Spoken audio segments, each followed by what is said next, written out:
Yeah, let's get my money's worth out of this thing. Is the thing. All right, then there you go. Now the English accent starts right away as soon as you get the headphones on. Hello, how you going? Hey, g'day. G'day is an Australian accent. How you going? Yeah, how you going down there? Yeah, you know, a bunch of criminals down here. Yeah, we got kicked out of there, you bastard. Ah, yeah. You didn't waste any time. You went straight in to comedy. Got to do it, man. Are you an accent guy? Yeah, I like that, but the English ones are tougher, though. What's in your bag there? I see. I'm like, my wife calls me a mobile hoarder. Like, I got to bring a lot carry of stuff with stuff? me. Yeah, well, I got some coffee. Okay, well, that's normal. That's normal, right? And then you got some cashews in case you get stuck in traffic and you're low blood sugar, like David Spade has. Do you have diabetes? No, I don't, but I have a feeling it's going to happen. Then there's a book by David Niven, Well, you definitely need that. Bring on the Empty Horses. It's if when you're on the 405. when you get stuck and there's like a fire up the road. Speaking of which, there was a fire up the road, and we got evacuated. My wife is so angry at me because we got 2 little kids, so she's grabbing food for the kids and the clothes and sweaters and stuff and the diapers and stuff. I'm grabbing like my Beatles albums and my Who thing that's signed by Paul McCartney and things. So I was grabbing because I figured that was what was valuable. Like, my kids I've had for 2. I have a 2-year-old and a 5-year-old. So I've had them for 5 and 2 years. But those like Beatles albums, I've had those for 30 years. Well, that's definitely. I mean, you can always take pictures of your kids anytime. I have about 50,000 on 3 different phones. You're one of them guys that once you've had a kid, every Instagram shot is of your kid. I delete people that do that. I don't do that. I don't really do that. But Unfollow, I should say. I got. You could say delete these days too. You can also, because you can do that. That's another option. You can delete people right at the bottom of the contact. It says delete. I'll show them. Delete contact. I'll show them bastards. We have to do a big announcement. Can you hold on one second? Yeah, please. Are you doing it, Shovel? I guess so. I have the info. You played the Stones, Salt of the Earth. It's a big deal that they're just announcing just right now. What's that? Rolling Stones are returning to Los Angeles. They are? Yep. Cheaper tickets, I hope, this time? Not sure yet. You can find out at Ticketmaster.com. The No Filter Tour coming to the Rose Bowl. Saturday, May 11th, 2019. Tickets on sale next Friday, November 30th at Ticketmaster.com. Of course, we're going to have tickets to give away as well. I bet you can't wait. Can you, Rob? I'm excited. I think the last time they charged too much money. I think it was like it was like $800 if you want to get a decent seat. That's too much. That's crazy. Yeah. Because they need some extra cash. You can fly to New York like last minute for $800. Yeah. Yeah. I don't think but at the same time, if you get an opportunity to see the Stones. You know what it is? It's like they're getting old, so people thinking, I better see them now because there might not be another time. But they've been doing that for since 40 1980. years. Yeah. I remember. This is it concert. Farewell tour. You can't say, first of all, it's a farewell tour like, you can't say Elton John says it's a farewell tour and then I'm going to tour for 3 years. Yeah. You can't say that. You can't. It just doesn't. It's just. Maybe they just mean it's like a trick of the words, like farewell for this tour. Yeah, like farewell to the money that I made and I live too high. Farewell because I'd fly privately. Yeah. It's a lot of money to fly private, for Elton, and Elton needs to keep flying private. So this is gonna. Would you fly private if you could? Do you fly private? I fly public. I do. I mean, once in a while I'll fly private. If it's an emergency and there's the only way to get there, I'll do it. But I find it very funny, guys like Leonardo DiCaprio talking about with global warming, they would never fly public. They'll spend $150,000 to fly to Europe, to pick up a model and then fly back. But wouldn't think about. Well, ain't that more gas in the private? It is. That's what I'm saying. There's 2 people, him and his assistant. It is. It takes 5. A couple of kiss asses. If you've taken off on a jet, first of all, when 9/11 happened, one of the things, and all planes stopped. They realized that the temperature of the planet that's how much petrol is used up there. The temperature, it actually affects the planet's temperature. It really does. So it's like the coverage that the jet fuel, the entrails leave. I don't know if that's the right word. You can check that out. But anyway, it's a lot. It's like 5,000 cars just to take off a big jet. That's the gas of 5,000 cars, full tanks. So it's a gallon a second when you're up there. Yeah. So when Leonardo DiCaprio decides to pick up a model in Israel, for Tel Aviv for the weekend. It's warming the planet considerably, and it's just hypocrisy. But at the same time, hey, listen, I thought he was the big promoter of. he is a promoter of global warming. warming, but he's also a promoter of picking up models in Israel. God bless him. If I could do it, I would do it. But someone has to do it, and he's been the chosen one. But I would just say, You just got like a thing about him. no, yeah, I do. No. It's just he just came up right now. But I'm saying, like, listen, I was I just bet he evacuated. comes up again before this is over. There was just a fire. We were evacuated. Yeah, and did you get And we were very lucky. Calabasas? Yeah, Calabasas. Frank Frosty Hiding Frank, he lives in Calabasas. He lost his place. Oh no. Yeah. No, it's something else because it felt you went back there and it just doesn't. It feels terrible because you know that some of your neighbors lost their homes, and like we had the whole area surrounding us is all burned. It just depending on if your house was facing the wind, you got burned. If it was facing against the wind, maybe it passed you. Did you evacuate when you were supposed to? Yeah, here I'm such an idiot. Let me just tell you, Jonesy, what an idiot I am. I am driving down, picking up my kid in Malibu, and then driving back home. 8-minute ride. I see smoke and a new fire that's different than the other fire, and I went like, wow, we should probably pack and get just in case. So I called the fire department. They said, should we have like emergency packing? And they said, well, yes, you probably should. Right now it's not an evacuation, but you should at least have something ready just in case. And I said, okay, well, they're not panicking. Okay, so and the next thing you know, I just relax for a couple hours. I do nothing. And then like I eat, do some stuff, check my phone. And then at 10 o'clock at night, there's like a knock on the door. Okay, you have to immediate evacuation. You got 8 minutes. So my wife, again, is packing up all the stuff for the babies. And I'm, getting the Beatles albums and my memorabilia. Do you rent a house or do you own a house? Own a house, yeah. Sorry. You never know. Some people rent. Yeah. No, but the thing about it is you can lose either one, You can rent, yeah, but if you're it's not renting like you're relieved. And it burns down, you're like, okay. Yeah, but if you're renting it, but you still have stuff in it, you're not going to go, woo, thank God that's all gone now. Why is it that when people lose their houses, they just go on about photographs? Well, because those are the things they can't replace. I mean, they could have if they would have digitized them. If they had iCloud, they'd be all right. Yeah, exactly. If they had the 50,000 images up that they took on their phone on the iCloud that they're never going to look at again. Yeah. Then no one else is interested in looking at me. Then they'd be safe. But it is something though, and I mean it is just too dry. And then the weird thing is though, people have to really be aware of is that the rains are coming.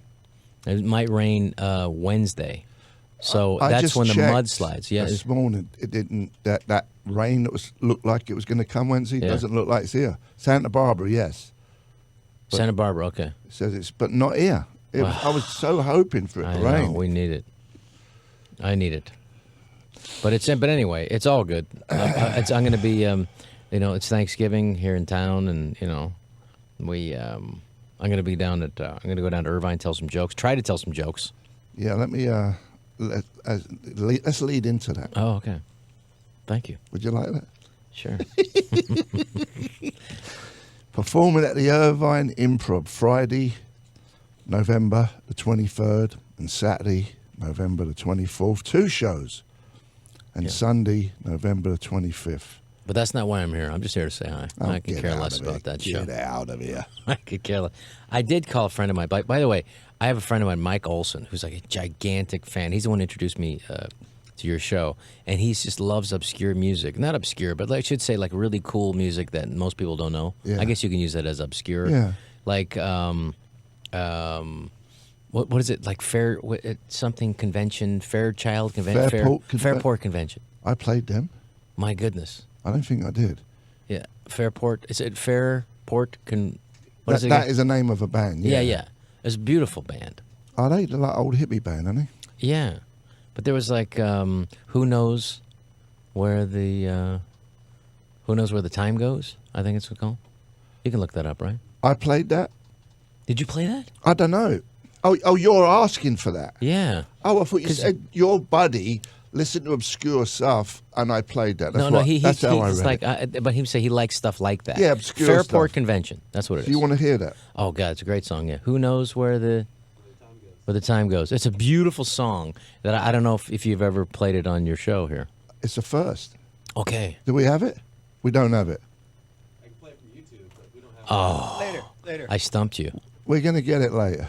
But anyway, but that's the kind of stuff that like, and you play great songs, and I figured like that was the one he turned me on to that I thought you would know that. Yeah, don't know it. I mean, I know the name of the band. At least more than you. You were like Flower Pot Convention. Well, it's definitely the 60s. Doesn't sound like hippies. They were definitely high and had like didn't worry about their body hair length, right? Yeah, and underarms. Yeah, they just were like, let's just go with it, and Stinky. yeah, and happy about it. Smelly old hippies. See, I'm from San Francisco. The summer of love was the summer of moving for us. Yeah. My dad was like, we're getting out of here. The people smoking marijuana on our lawn. We're out of here. They having sex out there. No, we live in the Haight-Ashbury is very conservative. That's where I was born, the Haight-Ashbury. Very, very conservative. So, I mean, and then literally was invaded by a couple 100,000 people who were all high. You know how fun people, high people are, right? Oh, yeah. You know how, Especially when you're old. Yeah. The last thing you want to see. yeah, you know how courteous people are when they're high, right? Did you see that documentary about the guy with his cult, and they took all that a million acres in the middle of America? It's on Netflix. It's what was his name? I got a show on Netflix. Big Wild Country. Oh, Wild Country. Oh, yeah. Wild Country. No, is that you talking about? Was that He's like an Indian guru. like a cult? Yeah, he comes over here and he buys. That was in Oregon. That's it. Yeah. Imagine them locals. Oh yeah. When yeah, all that lot start they didn't trooping down the street. Yeah, and then that they started like poisoning people who disagreed with them. Yeah, the woman who was in charge of that. Yeah, that's a funky cult. Yeah. But I like Buddhism and Hinduism is beautiful, but not when they try to kill you and take over. Well, the trouble is with most cults, there's always a The guy wants to be in charge. he wants to get laid, Yeah. he wants to be in charge, and he wants to drive. Who's that new person over there? She looks very cute. Can she come to my tent tonight or my cabin? Oh, is that an accent? I was, but I don't know if it's accurate. But the Rajneesh, I'm just imagining he's Indian. He's East Indian. No, because he started over there. Yeah. It all started over there, then he. First of all, Peter Sellers is the one who started that accent. Birdie num num. Yeah, birdie num num. Hardy partner. Yeah, I know. It's the thing is, when I did these, if you do anything that's outside your whatever race, and I'm like a mixed race person anyway. People get offended. Yeah, they're just like, that's racist. It's like, it's such an easy word to use, But, it was hilarious. I mean, Peter Sellers in the party. The party. Yeah. They asked me to remake that 20 years ago, and I said, no, you can't make it better than that. And I said, I don't even think there's a movie there. The only reason it's funny is because of the guy talking like this. It was no, the thing is, oh, that is so funny. Oh my goodness. Oh my goodness. Birdie num num. Goodness gracious me. There's just a great moment. It's one of the funniest things I've ever seen. It's worth the price of admission or renting or buying that movie, where Peter Sellers has to go to the bathroom. And there's a good girl that he's attracted to is about to sing a song on the guitar, but he really needs to go to the bathroom. And so it's what was the girl's name from the party? I think she accidentally shot her boyfriend. Oh, I think years later, who's a skier. Come on now, guys! I'm giving you great clues here. She shot a skier, Claudine Langer. Wow. Is that correct? She shot a skier years later, French bird? accidentally. Yes. So Go on then. Let's hear the French. So she's. Let's hear the French accent. So sing about the French accent is you have to take your time between and say because you have to. The only bit that sounds French there is the Parfait. So anyway, so Peter Sellers has to go to the bathroom.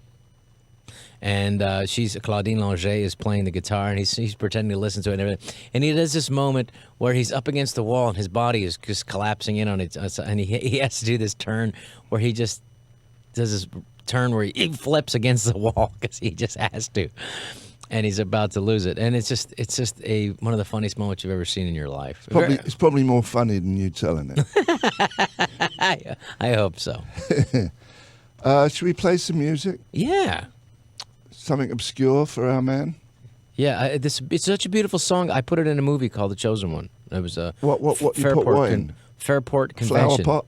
flower pot contraption. We don't have it, though, do we? We'll come back to it. We don't have it. We're Oh, going to well, play you something. I thought you were setting me up or something. I thought you said, oh, so what are the one we're going to play? Well, we're going to play something normal.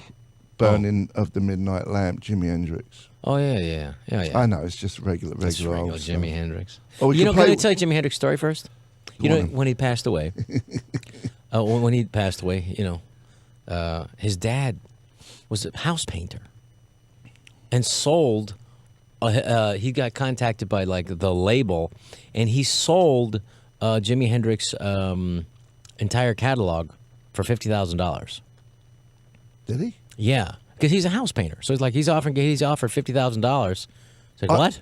So that's like 50 houses. Of course, Like I'll just do that. after he died? Just after he died. I think the family has since sued Yeah, and then yeah. got some things back. Yeah. But I'm saying at the time of when he died, he got approached. And like the record company, even after the death, they're still trying to steal from the guy. Yeah. And he's a house painter. And $50,000. Are Yeah. you kidding me? It's 50 houses. Yeah. Or 100 houses, depending on what, But anyway, so that's the story I thought. That's the story? That's it, yeah. Oh, okay. Let's play some Jimi Hendrix. We're here with Rob Schneider. You're listening to Jonesy's Jukebox. Take it away. Wow.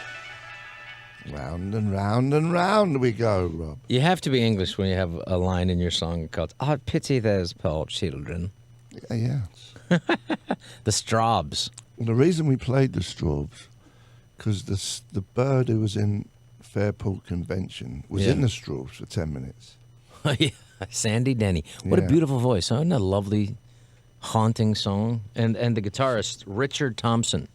Very tough. Wouldn't you say to be doing a little solo while the singer is singing? Just hiding underneath. It's very, beautiful guitar riff. Yeah, Gentle, delicate. very delicate. I liked it. I pity those poor children. That's a great one, though. That's good to play. I mean, come on, who gets to play songs like you do? Nobody. Nobody, you hear me? Who gets to Nobody. do that? Nobody, Jonesy. You're the only guy. Yeah, You get to do that. yeah, see? That was the Straubs. That was the Strobes. Round and round we go. You have to have legal marijuana if you're going to play that in a state.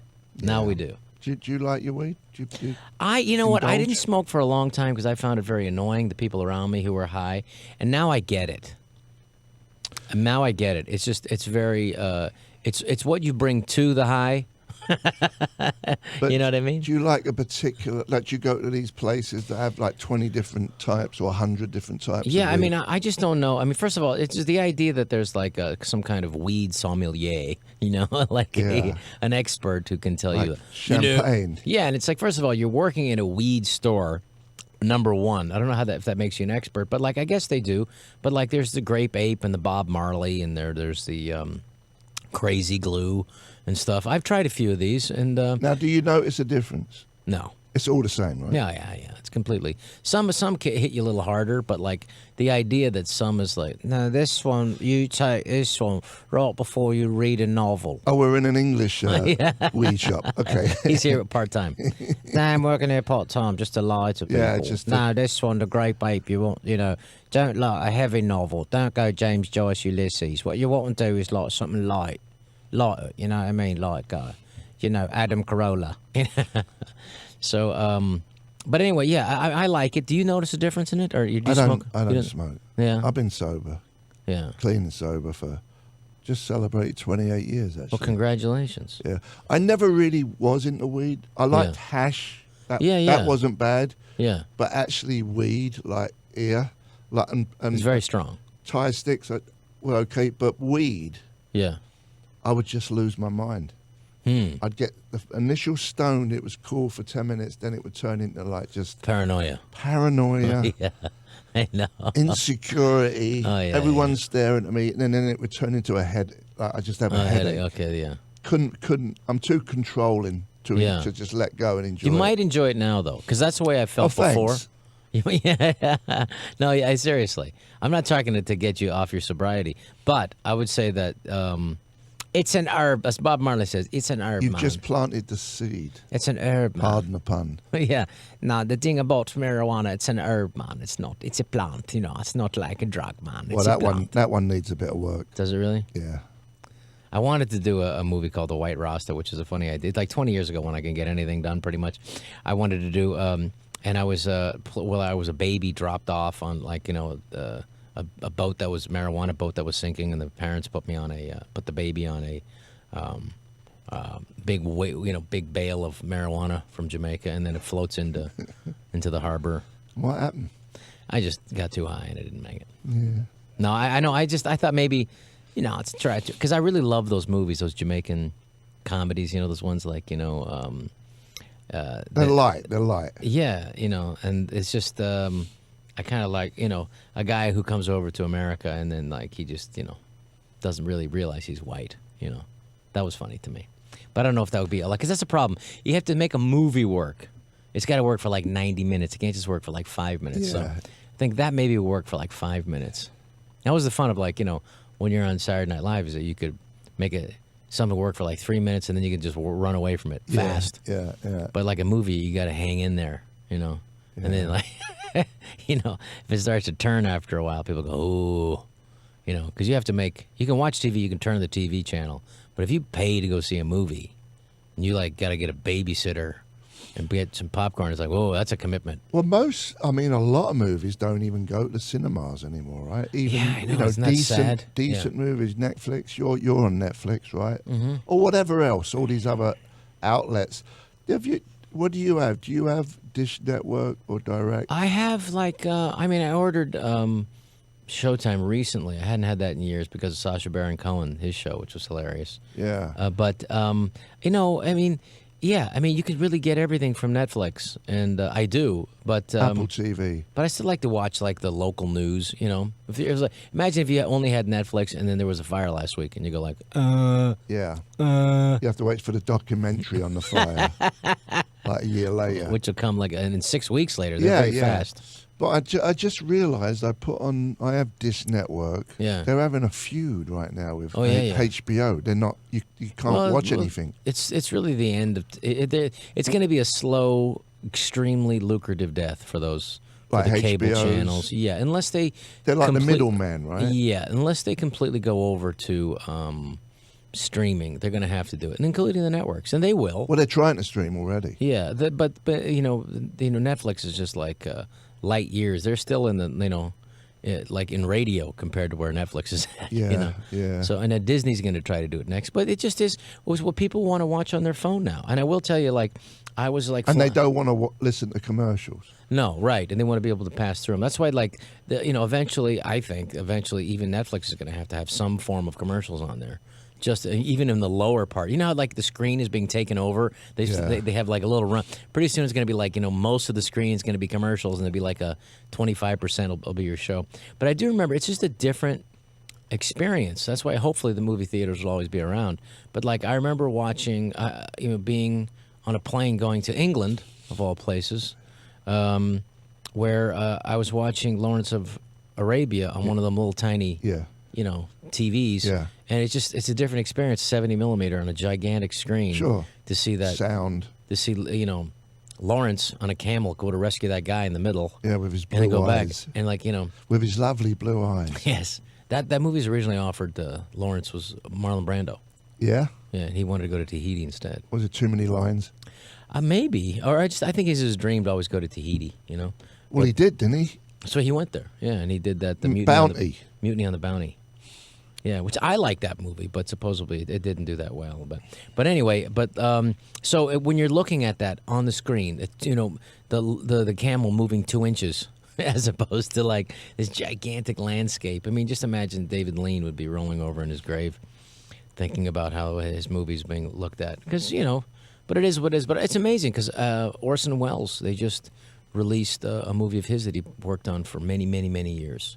The Other Side of the Wind, I think. Or Is that an unseen movie? Well, it was just this thing he shot and never really completed. And Peter Bogdanovich, who was very good friends with him, they wrote some really great books together and interviews together, where he finished it, and then it's been released, and John Huston's in it. It's just incredible. Netflix. Yeah, incredible. So I mean, there's amazing dialogue. You can just tell there's a different, the most original really the guy who changed movies. Yeah. Everything you see today is Yeah. basically they don't know they're still stealing from Orson Welles. Yeah.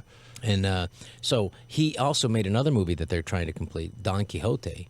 That Yeah. whenever he was making these horrible frozen peas commercials. There's a woman who lives in Maine, and in the summers she makes the most incredible peas and frozen. We freeze them at right the peak time. So you do these horrible things, and like the Gallo wine. Yeah. We never serve a wine before That's it's Orson time. Welles. And he would do these horrible commercials to make money, and then he'd go down to Brazil and shoot Don Quixote. And he did it for like over 32 years. He would take his money and shoot that thing. And then finally his lead actor died. Oh. Can you imagine? He's like, well, I'm going down to shoot. Well, not without Don. Yeah. What? Don, he passed away last week. What? Donna's gone. I made all those pea commercials. But anyway, so I just an amazing, like, if they can destroy Orson Welles Hollywood, they can destroy Rob Schneider. So it's a tough Do you place. think Hollywood got rid of him because he was like a rebel? Well, I think it's about the money. If you make money, what have you done for us recently? And Sure, I think he sure. can. And I think he was trying to do something different. And if it doesn't work commercially, but even when he was making some commercial like Fear No Evil, still incredible. Yeah. And he didn't like that movie per se, but like it's still a great film. Yeah. I remember Charlton Heston talking about that, and just I've got to tell hosted you, Saturday- though, yeah. I'm not a big fan of movie theaters.